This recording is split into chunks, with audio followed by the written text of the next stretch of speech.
A história do petróleo.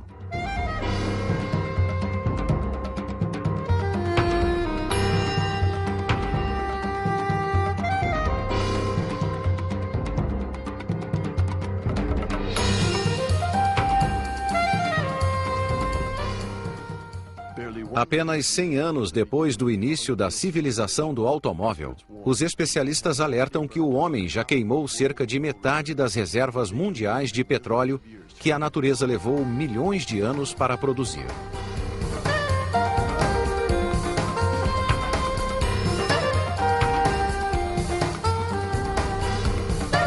Primeira parte: a era de ouro das grandes companhias.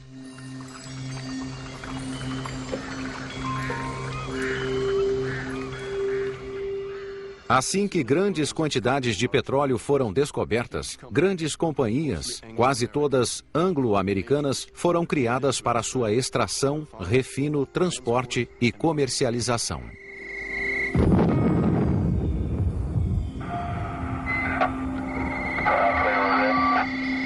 Okay, girl, ready for shot point 25. Essas poderosas companhias multinacionais, com um know-how fantástico, deixaram sua marca na história moderna do ouro negro.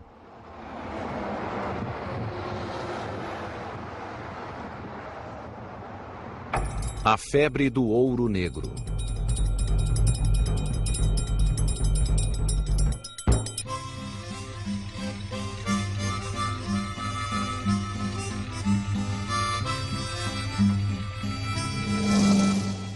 O começo da febre do ouro negro foi modesto.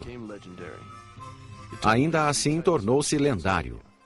Aconteceu em Titusville, Pensilvânia, na costa leste dos Estados Unidos, perto de um riacho, onde a presença de petróleo era tão óbvia que recebeu o nome de Oil Creek.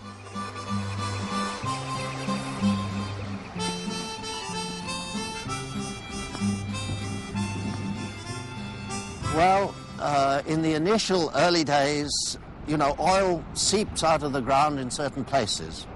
And so people would see oil scum on the top of a little river, and somebody would, in fact, in Burma, they collect this stuff off just little streams and rivers, and there are these indications that come out naturally. So in Pennsylvania, there were plenty of these seepages, as they're called. And in 1859 or something, Edwin Drake was the first man to drill the first well, deliberately to look for this oil. And he drilled to a depth of only 70 feet or so, and up came oil. And of course, as soon as this oil arrived, people could see it was valuable, and they could see it was here, so somebody drilled the next place. And really within the span of about 5 years or so, people just saw where the oil was found and related it to the geological structures, which already there was the science of geology then. So they could see the relationship between these structures called anticlines, which is like an arch, like the rocks are folded and the oil collects at the top of the fold. And they began to observe this just in a practical way. And then once they found this structure with oil in it, they would follow it, and then they would look for another one. And really within a few years of the first wells, the essence of looking for oil was already understood. Drake era um aventureiro em busca de fortuna. Afirmava ser coronel para causar melhor impressão e encontrar sócios mais facilmente. Era o arquétipo do pioneiro de petróleo americano bem-sucedido, e muitos seguiram seu exemplo.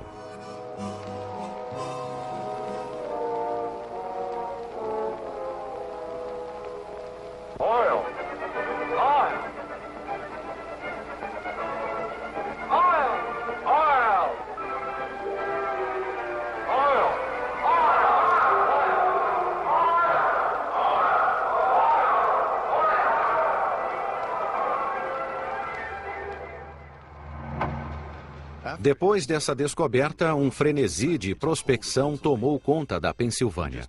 Em poucos anos, apesar da Guerra Civil travada nos Estados do Sul de 1860 a 1865, a febre do ouro negro espalhou-se pelo país até a Califórnia. Nessa época, a conquista do Oeste estava quase terminada graças à construção da ferrovia transcontinental.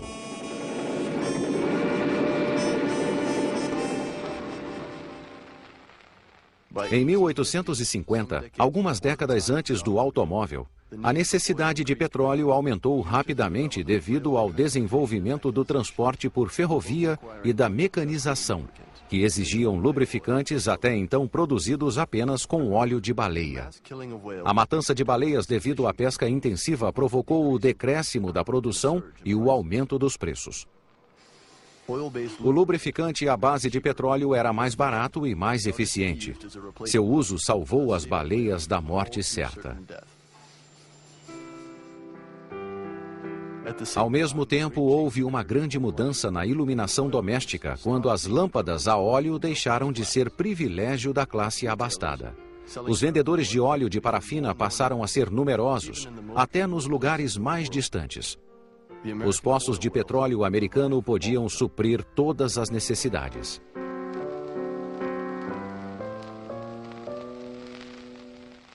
Nos anos que se seguiram, mais poços foram descobertos.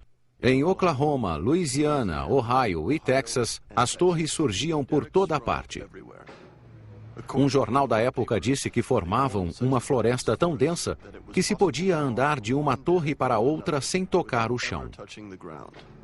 Essa proliferação ocorreu em grande parte devido a um detalhe da legislação americana. Nos Estados Unidos, ao contrário da maioria dos países europeus, o subsolo não pertence ao Estado, mas ao proprietário da terra. Aproveitando essa lei, milhares de pequenos proprietários passaram a prospectar toda a terra que possuíam. Os donos de poços eram tão desorganizados que o excesso da produção de petróleo inundou o mercado. Isso ocasionou o colapso no preço do óleo cru. A situação rapidamente se transformou em caos. Os reis do petróleo.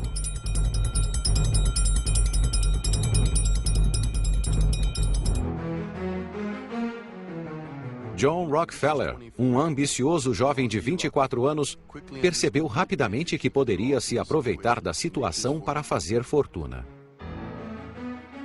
Dizia-se que Deus criou o mundo e Rockefeller o organizou. Por trás de seu sucesso havia uma intuição visionária, uma energia implacável e um desprezo total pela lei.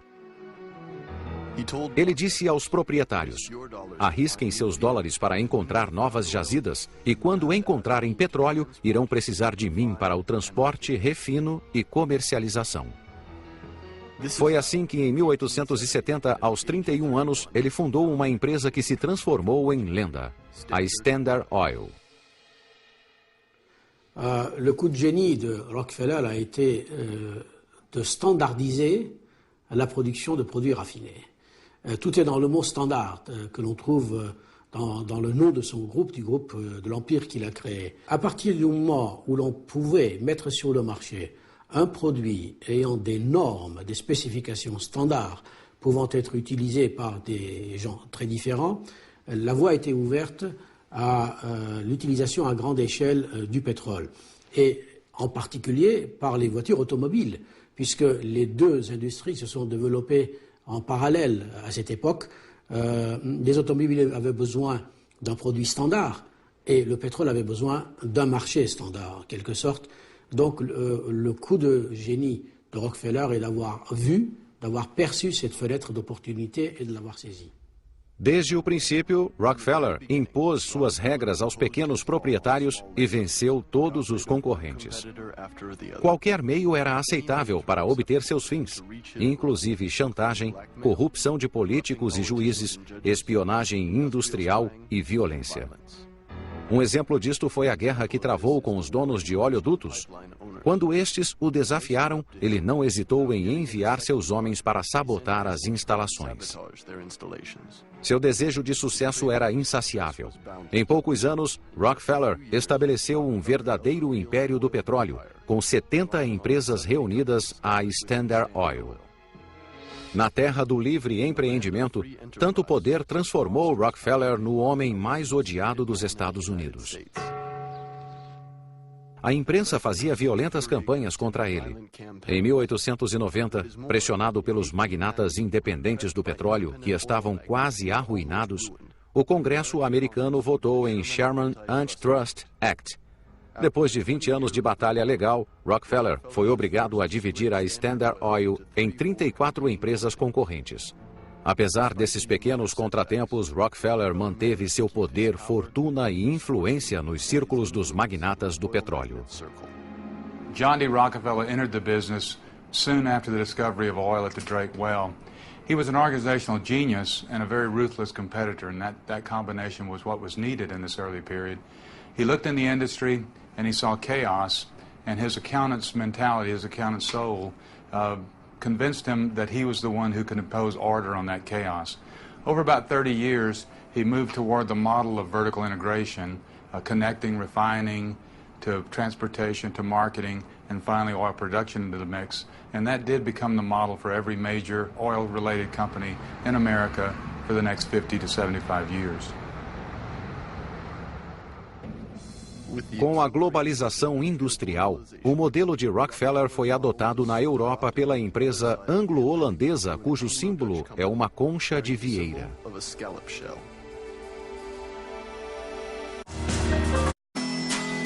Seguir adiante. A Royal Dutch Shell nasceu do encontro de dois aventureiros, Marcus Samuel e Henry Detterding. O primeiro possuía uma empresa de transportes chamada Shell, que, como o nome indica, transportava conchas exóticas da atual Indonésia para a Holanda. O outro dirigia uma pequena empresa de petróleo, a Royal Dutch, que explorava uma jazida perto de Sumatra. Depois de muita luta, os dois decidiram formar uma holding, a Royal Dutch Shell, em 1909.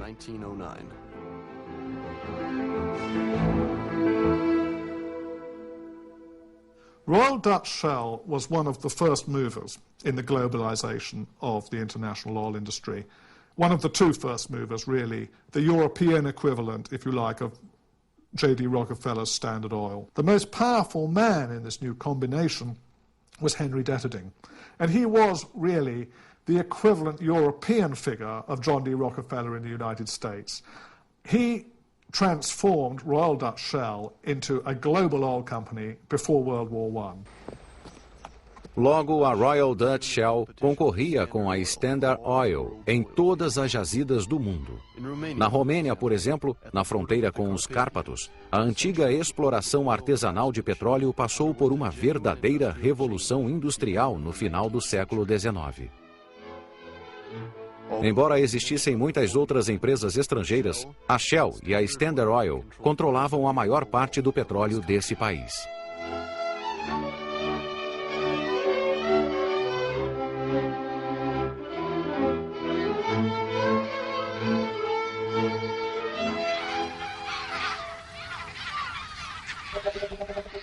No Azerbaijão, na região de Baku, no Mar Cáspio, as grandes empresas travaram uma batalha tão feroz quanto o número de jazidas.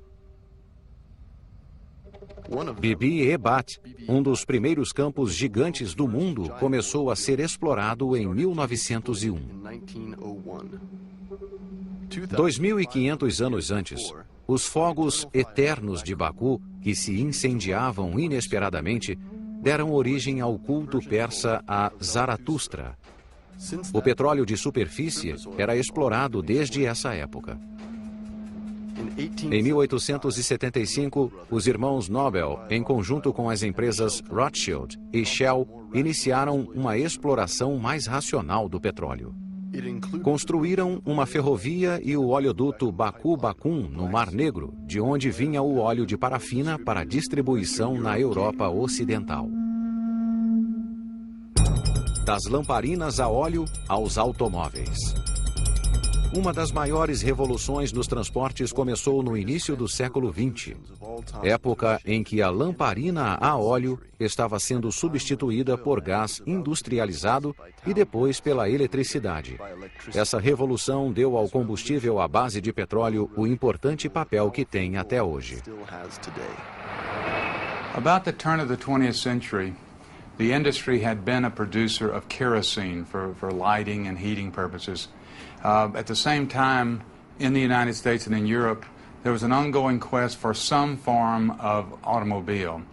Steam engine, electric power, and internal combustion gasoline were among the competitors in the auto industry, and it was not clear by about 1900 what kind of automobile would dominate in the future. The discovery of giant new sources of oil in Texas at Spindletop, later in Oklahoma, Louisiana, the southwestern U.S., assured that oil would be the power source for the automobile industry. Once that was clear, Henry Ford and others geared up to manufacture mass units of automobiles that burned gasoline refined from oil. And by the teens and 20s, the automobile industry and the mass consumption of gasoline became the primary mover in the growth of the petroleum industry. A indústria automobilística, como a indústria petrolífera, nasceu nos Estados Unidos. Ela abalou a rotina dessa nação de pioneiros e a impulsionou para o topo dos países industrializados. O homem por trás dessa revolução era Henry Ford, um jovem fazendeiro de Michigan que gostava de mecânica. Em 1896, ele fabricou à mão seu primeiro carro, que tinha um motor de 4 tempos e 4 cavalos de potência. Ford logo percebeu o potencial inexplorado desse novo meio de transporte, que havia sido até então um objeto de luxo para os ricos. Seu sonho de um automóvel barato e popular ainda era impedido pelo alto custo de fabricação. Conseguiu resolver esse problema ao aplicar os métodos de Charles Taylor em sua fábrica em Detroit. Taylor era um economista e engenheiro que criou uma teoria sobre a organização científica do trabalho industrial. Finalmente, Ford podia realizar seu desejo graças à linha de produção e à divisão do trabalho, que transformavam os operários em máquinas humanas de alta produtividade. Em 1908, iniciou a produção do carro que criara um ano antes, o famoso Modelo T, um Jeep resistente e barato, criado antes da invenção dessa palavra.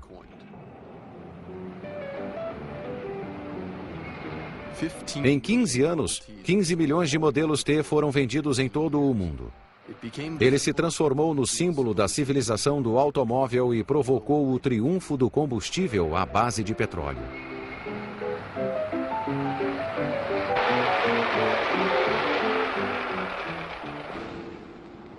O advento dos automóveis desencadeou uma intensa competição entre os Estados Unidos e a Europa em todas as áreas de transporte que usavam motores de combustão interna por via aérea, terrestre ou marítima.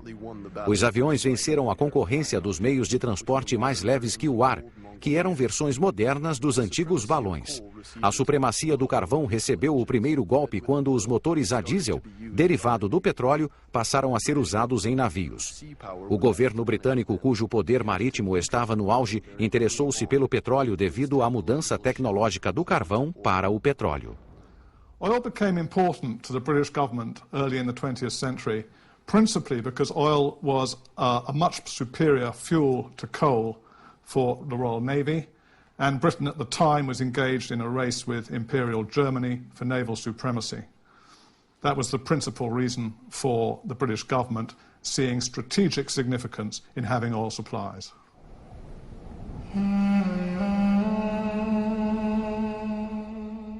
A Anglo-Persian Oil Company, atualmente British Petroleum, ou BP, foi o símbolo desse esquema político. A criação dessa empresa em 1901 parece uma história de aventura. No final do século XIX, Jacques de Morgan, um arqueólogo francês que fazia escavações na Pérsia, encontrou sinais de petróleo na fronteira com o Iraque. William Knox D'Arcy, um rico inglês que possuía minas de ouro na Austrália, interessou-se pela descoberta. Depois de o arqueólogo estudar o solo, D'Arcy obteve uma concessão de mineração do Chá da Pérsia, através do grão-vizir, em troca de uma pequena soma em moedas de ouro.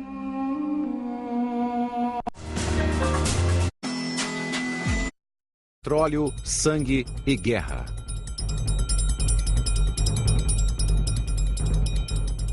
Alguns anos mais tarde, o governo britânico comprou a maioria das ações da Anglo-Iranian, por iniciativa do jovem ministro da Marinha da época, Winston Churchill.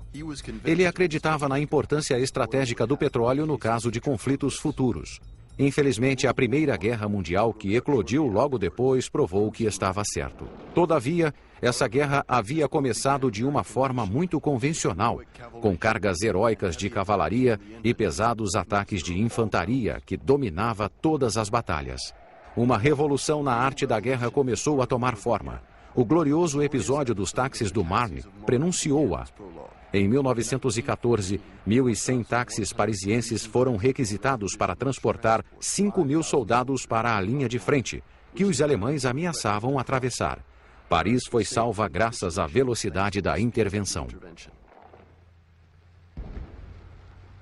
A grande mudança ocorreu 2 anos depois, com a terrível Batalha de Verdun, quando todos os chefes de Estado-Maior adotaram o conceito da guerra industrial, com base no uso em massa de tropas motorizadas. Tanques, caminhões de transporte de soldados, artilharia motorizada, aviões e submarinos, que deram ao exército um poder de movimento e destruição sem precedentes. Desde então, ter acesso ao petróleo tornou-se essencial para países em guerra. Os franceses, que dependiam completamente de seus aliados ingleses para obter suprimento de petróleo, não estavam preparados para tal revolução. Suas reservas estavam acabando. Em 1917, George Clemenceau, o chefe de Estado, foi obrigado a pedir ajuda aos aliados americanos. Enviou um telegrama a Woodrow Wilson, o presidente dos Estados Unidos, e terminou com a frase ainda hoje famosa: se os aliados não desejam perder a guerra, quando chegar o momento do supremo choque alemão, a França, em luta, deve ter petróleo, tão necessário para a vitória quanto o sangue. Seu pedido foi atendido. 3 semanas depois, recebeu mais de 40.000 toneladas de combustível que desempenharam um importante papel na vitória dos aliados, concluída 1 ano depois pelo armistício de 11 de novembro de 1918. Cet épisode est un épisode qui a porté ses leçons. D'une part, en 1918, il y a eu un monopole d'importation de l'État pour le pétrole. C'est important, nous sommes dans un pays qui a de tradition libérale. Or, pendant la guerre, l'État prend de plus en plus de pouvoir. D'autre part, les hommes comme Clemenceau, comme Henri Béranger, Louis Pinault, qui étaient préoccupés par cette histoire du pétrole, se sont dit qu'il fallait trouver une solution dans l'après-guerre. Donc la Première Guerre mondiale est une prise de conscience de la France vis-à-vis de sa fragilité quand le pétrole était absolument nécessaire et indispensable, en particulier en période de guerre. O cartel das 7 irmãs.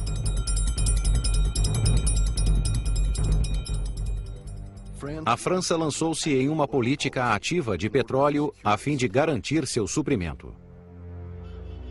2 anos depois, em abril de 1920, durante a Conferência de São Remo, surgiu uma oportunidade quando foi discutido o problema da Turkish Petroleum Company, que tinha sócios alemães. Sua origem era anterior ao período que precedera a guerra, quando o Iraque ainda era Mesopotâmia, uma província do Império Otomano. Hulust Gulbenkian, um rico e brilhante empresário de origem armênia, interessou-se muito por essa região devido ao petróleo. Reuniu 3 sócios com interesses completamente divergentes: Anglo-Persian, Shell Oil e um banco alemão, o Deutsche Bank. Antes de o primeiro poço ser perfurado, a Turkish Petroleum teve de ser desativada devido ao início da guerra.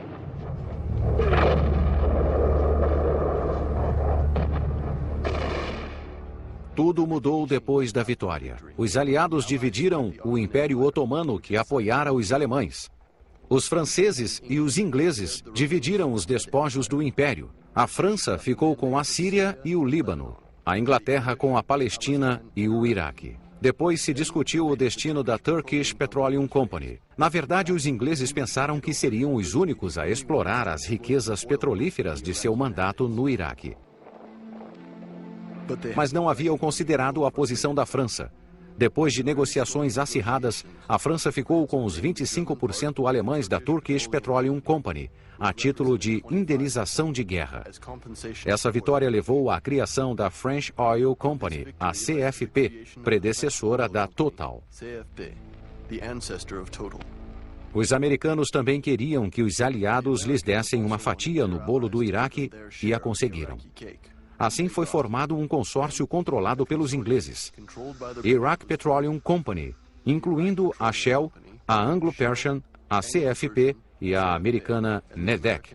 Cada uma recebeu 23,75% das ações. Como intermediário, Gulbenkian ficou com apenas 5%. Isso lhe valeu o apelido de Senhor 5% e o tornou um dos homens mais ricos de seu tempo.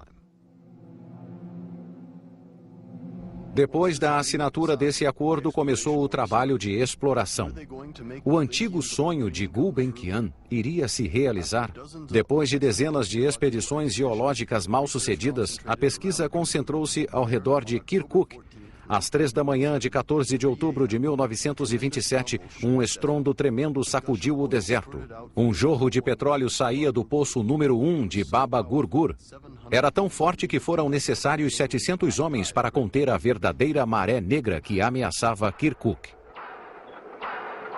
A Iraq Petroleum Company começara a funcionar. Os administradores da empresa americana anglo-francesa holandesa, eufóricos com a descoberta da primeira jazida gigante de petróleo no Oriente Médio, decidiram trabalhar em termos amigáveis em toda a região. Mas era preciso definir as fronteiras, que ainda não estavam claras. Dizem que Gulbenkian traçou uma linha com uma caneta vermelha. Essa é a famosa linha vermelha que seguia as fronteiras do antigo Império Otomano, abrangia todo o Oriente Médio, exceto Kuwait e Irã. Incluía toda a Península Arábica, onde ficava quase todo o petróleo e onde mais tarde foram descobertas as maiores jazidas do mundo, especialmente na Arábia Saudita.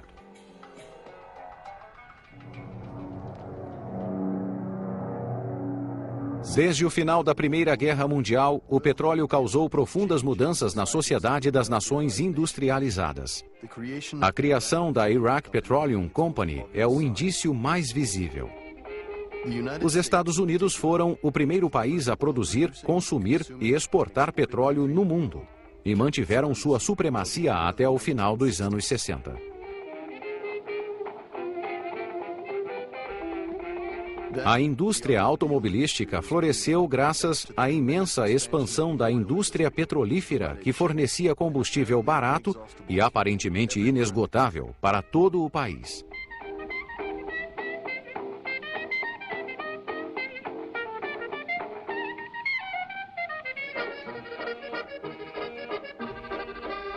O mesmo fenômeno ocorreu na Europa, embora em menor escala.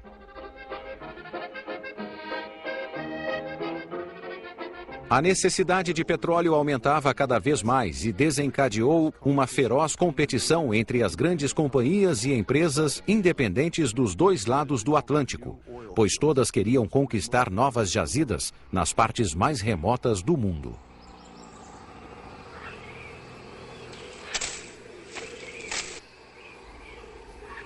Um novo herói emergiu dessa caça ao tesouro, que às vezes se parecia com a época da colonização. Estudioso e aventureiro, o geólogo de petróleo teve seu momento de glória e tornou-se um herói dos tempos modernos. Well, an oil geologist is of course, in some regards, a scientist, but he's not exactly the same kind of scientist as you would find in a laboratory, because it's more like a combination between being a doctor or a detective. You have certain points of information, certain knowledge, but you have to imagine what happens in between. You can't see into the middle of the earth. You can't know what happens in the Jurassic period. So you need a certain amount of imagination. But on the other hand, you can't just be free with your imagination. You have to apply a kind of rigorous logic to your analysis. And you're looking for clues, you could say. You don't get all the information you need. You're having indications here, hints over here, and you put it together. Or to make the other analogy, you could say it's like a doctor who analyzes the condition of a patient. He can never be quite sure. De acordo com o padrão da época, um geólogo de petróleo precisava ser jovem, forte e solteiro por causa das duras condições de vida no campo. I remember once we went to a little village in the western Colombia, and at the end of the day we came out onto a road to walk back to this village, and suddenly round the corner came 50 Colombian troops with automatic weapons pointing at us. And I thought, my God, what is the least aggressive thing I can do? And by chance I had a sandwich in my pocket, so I sat down and ate the sandwich. And I thought no one would have the heart to shoot somebody eating a sandwich. And eventually an officer came and explained, we were able to explain who we were, but we were again mistaken for bandits in this case. And the normal practice in Colombia was to shoot first and ask who you were afterwards. So we were lucky. But there were many such incidents, and I would say, in a strange way, it was a magnificent life, really, because you were free, for goodness sake. I went off for months on my own with these fantastic men who worked with me, and it was exciting and fun, and you were free of the terrible office life and all those management people and everybody. You had to do whatever you did, and it was your decision. And I think that makes people with that experience a little bit independent in the way they think and behave, which means they don't always fit too well in the modern company.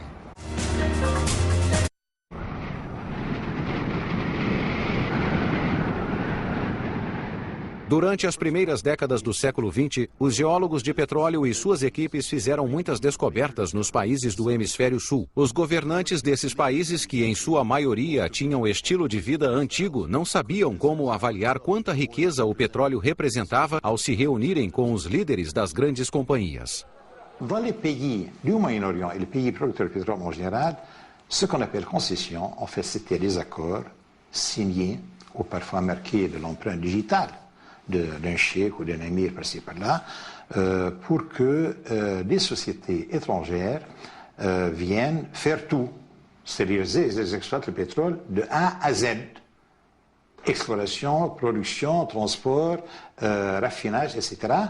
Et en contrepartie, ils versaient à ces pays une certaine somme d'argent sous forme de redevances ou d'impôts. Mais au total, c'était des sommes en général ridicules. Entre as duas guerras, as grandes companhias competiram entre si buscando fortalecer seu poder. A concorrência ficou ainda mais acirrada quando os anos de abundância do pós-guerra fizeram com que os preços despencassem. Nesse contexto tempestuoso, as 7 grandes companhias mais poderosas do mundo, 5 americanas e 2 inglesas, que mais tarde foram chamadas de 7 irmãs, encontraram-se em segredo na atmosfera romântica de um castelo escocês para pôr fim a esse leilão perigoso. The competitive struggles between the oil majors came and went. I think that they were likened, I think Anthony Sampson in his famous book on the Seven Sisters quoted, I think it may have been Gulbenkian, but there was this quotation that it was always difficult to know with the international oil companies. You know, they were like cats, it was said. It was difficult to know whether they were fighting or making love. In 1928, Henry Detterding gathered the heads of some of the other majors to a castle that he rented in Scotland at a place called Achnacarry, because there had been these intense bouts of competition in international markets. and there was a lot of surplus production capacity in the international oil industry.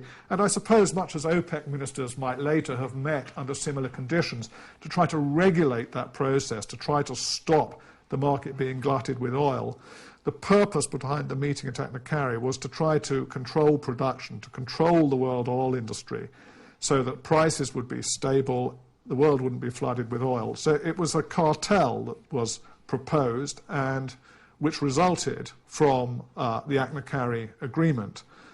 Basically what was agreed were, systems of quotas which were meant to hold up prices in key markets. O México luta contra as grandes companhias.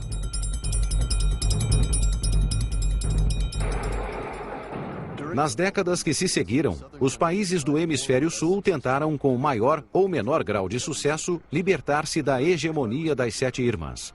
O primeiro país a fazer isso foi o México, que estava sob influência dos Estados Unidos, mas tinha uma antiga tradição revolucionária. A aventura mexicana de petróleo teve um começo promissor.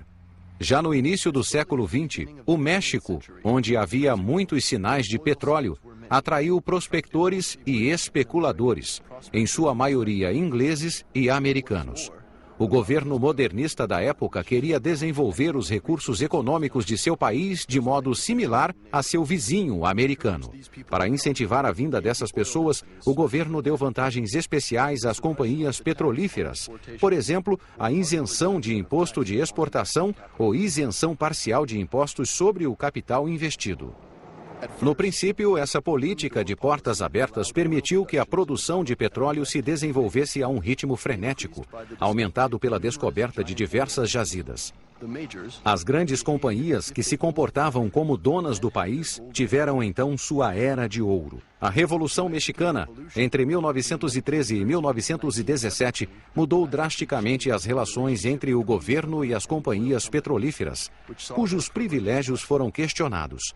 A criação da Confederação dos Trabalhadores em 1918 e a formação do Sindicato dos Petroleiros em 1935 mudaram muito o equilíbrio do poder nas empresas de petróleo. Em 1936, o sindicato apresentou uma proposta de acordo coletivo que incluía um aumento de salário. As grandes companhias recusaram, pretextando não ter lucros. Uma greve geral foi iniciada em meados de 1937, enquanto uma comissão de especialistas declarava que as grandes companhias eram bastante prósperas. O governo decidiu que as exigências dos petroleiros deviam ser cumpridas. As grandes companhias superestimaram seu poder e recusaram. Nossa contestação é definitivamente não. Em 18 de março de 1938, houve um golpe teatral. Lázaro Cárdenas, presidente da República e figura-chave do Partido Mexicano de Esquerda, em um discurso famoso, declarou a nacionalização das 17 empresas anglo-americanas que controlavam toda a indústria petrolífera. The President of Mexico is going to speak. Por causa de utilidad pública y a favor de la nación, se declaran expropiados la maquinaria, estaciones, edificios, oleoductos, refinerías, vías de comunicación, embarcaciones y todos los demás bienes de las compañías petroleras.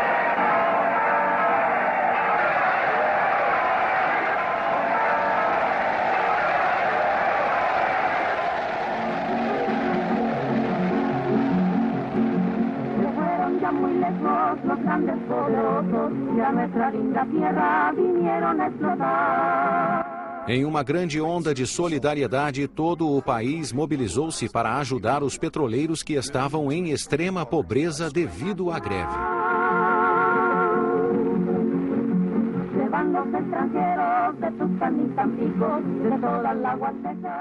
A Companhia Nacional Pemex substituiu as empresas estrangeiras, mas o México pagou caro por seu feito. As grandes companhias vingaram-se, transferindo suas equipes técnicas e impondo um boicote à exportação do petróleo mexicano. Elas se voltaram para a Venezuela, que na época era mais maleável. A produção despencou e o México demorou 10 anos para recuperar a prosperidade perdida.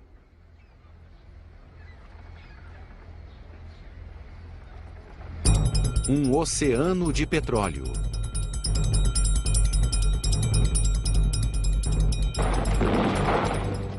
Infelizmente, os ecos da vitória do México contra as grandes companhias logo foram abafados pelo ressoar das armas por toda a Europa com a ascensão do fascismo.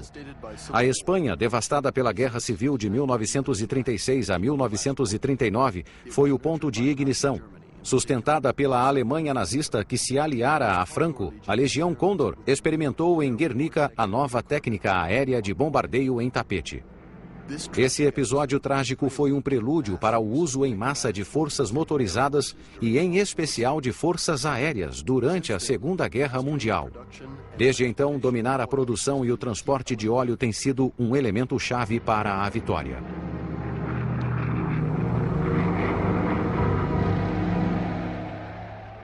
Apesar da impressionante demonstração de poderio militar, a Alemanha enfrentava com frequência a escassez de petróleo. It could be argued correctly, I believe, that the decisive advantage of the Allies in World War II was their access to large quantities of high-octane aviation fuel. The Germans in Europe had no such fuel. Indeed, by the middle of the World War II, they were using synthetic fuels made with slave labor in slave labor camps, whereas the United States had infinite, at the time, resources of oil, refining capacity to make that crude oil into very efficient aviation fuel. And this proves crucial in the skies over Europe in World War II. A necessidade alemã de suprimento de petróleo foi uma das razões secretas da assinatura do Pacto Germânico-Soviético em setembro de 1939. Uma de suas cláusulas previa que a União Soviética forneceria grande quantidade de petróleo para a Alemanha nazista. Até 1941, quando o pacto foi quebrado, 900 mil toneladas de petróleo do Mar Cáspio alimentaram o esforço de guerra alemão no fronte ocidental. Depois da luta na França, que terminou após 3 semanas com a vitória dos alemães, estes tiveram de enfrentar a inesperada resistência britânica, que provocou uma guerra aérea e marítima com um grande dispêndio de combustível. Apesar da derrota no fronte ocidental e contra todas as expectativas, Hitler atacou o leste e enviou suas tropas contra a União Soviética. Segundo um historiador alemão, o desejo alemão por petróleo foi certamente o principal motivo da decisão de invadir a Rússia. Hitler tinha 2 objetivos quando tentou tomar os campos petrolíferos de Baku: privar os soviéticos de petróleo e suprir a Alemanha para continuar seu avanço por terra sobre a Índia. A rápida reação do Exército Vermelho e sua corajosa resistência durante a Batalha de Stalingrado pôs fim às ambições alemãs em 1942.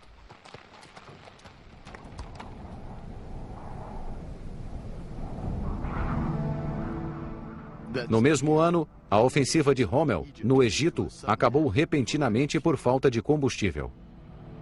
O mesmo aconteceu aos japoneses, que dependiam do petróleo americano. Em 1941, Roosevelt decidiu congelar o fornecimento de petróleo ao Japão. Como disse Churchill, enfraquecido, o Japão teve de enfrentar o dilema de submeter-se ou guerrear contra os Estados Unidos. Escolheram a guerra e lançaram o ataque a Pearl Harbor em 7 de dezembro de 1941. Os estrategistas japoneses desejavam destruir a frota americana e dominar os campos petrolíferos indonésios. Essa imensa derrota levou os Estados Unidos a entrar no conflito, abrindo assim um terceiro fronte no Oceano Pacífico.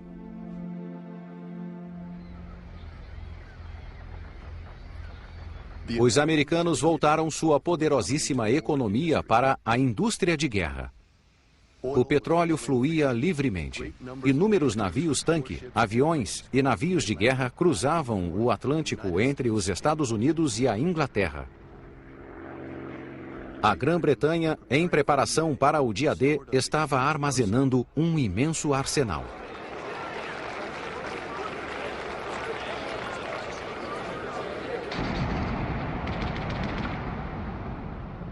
Quando os aliados chegaram à Normandia em junho de 1944, a guerra industrial iniciada em 1917 atingiu o auge.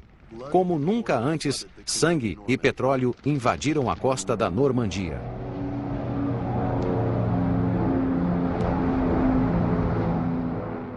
Como Churchill escreveu em suas memórias, quando os alemães foram derrotados, os aliados vitoriosos navegaram em um oceano de petróleo. O final da Segunda Guerra Mundial marcou uma virada na história do petróleo, que daí por diante transformou-se no turbilhão de uma corrida enlouquecida. Après la Deuxième Guerre, il y a un effort extraordinaire de reconstruction, bien sûr, un effort très énergivore, mais en même temps qui s'accompagne, juste après, d'une accélération de la croissance économique. Et qui dit croissance économique, dit encore une fois augmentation de la consommation d'énergie, et en particulier de pétrole. Le pétrole assoit sa domination en tant que source principale de l'énergie dans l'après-guerre, reléguant le charbon au deuxième rang, et on a l'impression à l'époque que sa consommation va aller tellement vite que les réserves ne suffiront même pas pour y faire face. Em 1945, a recuperação econômica da Europa e do Japão era espetacular, mesmo tendo começado entre ruínas e pobreza. Mas a ajuda americana por meio do Plano Marshall, além do desejo de governos e povos de esquecer os horrores da guerra, tornou possível esse milagre. Na França, esse período foi chamado de Os 30 Gloriosos. Apesar da Guerra Fria, que ameaçava a paz no mundo, o antigo continente europeu foi impulsionado por uma sociedade de pleno emprego e consumo, seguindo o exemplo dos Estados Unidos, que impôs seus modelos e mitos a todo o planeta. Jeeps, jeans, jazz, os amendoins salgados das rações diárias dos soldados, a modelo anunciando a loção bronzeadora e os filmes em Technicolor varreram a tristeza e o medo dos anos de ocupação.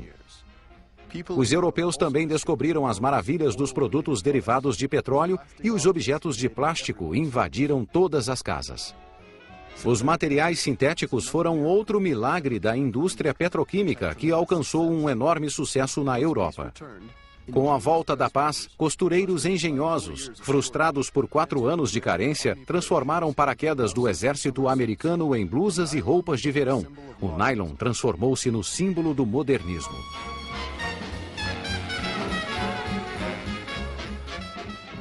Mas o verdadeiro sinal do retorno da prosperidade aos países europeus e ao Japão foi a democratização dos automóveis. O consumo explodiu e quintuplicou em 20 anos.